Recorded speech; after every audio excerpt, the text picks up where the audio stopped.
Good morning, students. This is me, Sushil Kumar Jain. I am going to teach you informatics practices for the class 11th through the NCERT book.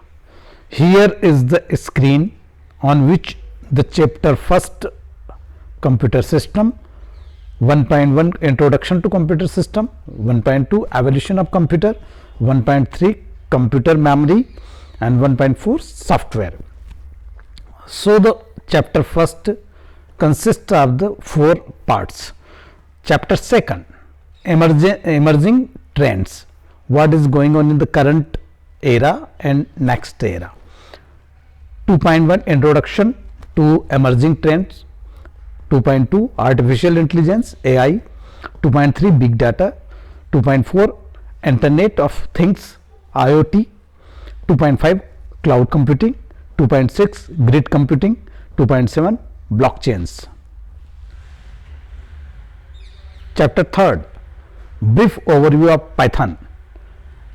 3.1 introduction to Python, 3.2 Python keywords, 3.3 identifiers, 3.4 variables, 3.5 data types, 3.6 operators, 3.7 expressions and 3.8 input and output, 3.9 debugging, 3.10 functions, 3.11 if then else statement, 3.12 for loops, 3.13 nested loop. So Python is the most important thing for the data science and for the artificial intelligence.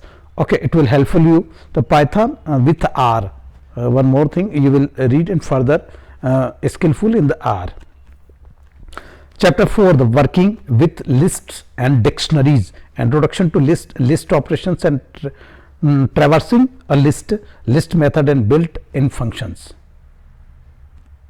List manipulation, introduction to dictionaries, traversing a dictionary methods and built-in the functions and manipulating the dictionaries. Now fifth lesson, understanding data. Introduction to data, data collection, data storage, data processing and statistical techniques for the data processing. Most important thing, computer coding plus statistics plus mathematical modeling make you the data science. Introduction to the NumPy. Okay, introduction array, NumPy, array, induction and slicing, operations on arrays, concatenating arrays, reshaping arrays and splitting arrays, statistical operations on arrays, loading arrays from files, saving NumPy and arrays in the files on disk, database concepts, introduction, file system, database management system, relational data model, keys in a relational database. At introduction to the structured query language SQL, introduction structured query language SQL, data types and the constraints in MySQL, SQL for data definition, SQL for data manipulation, SQL for the data query and data updation and deletion. Okay, so that is the 2020 and 21, that is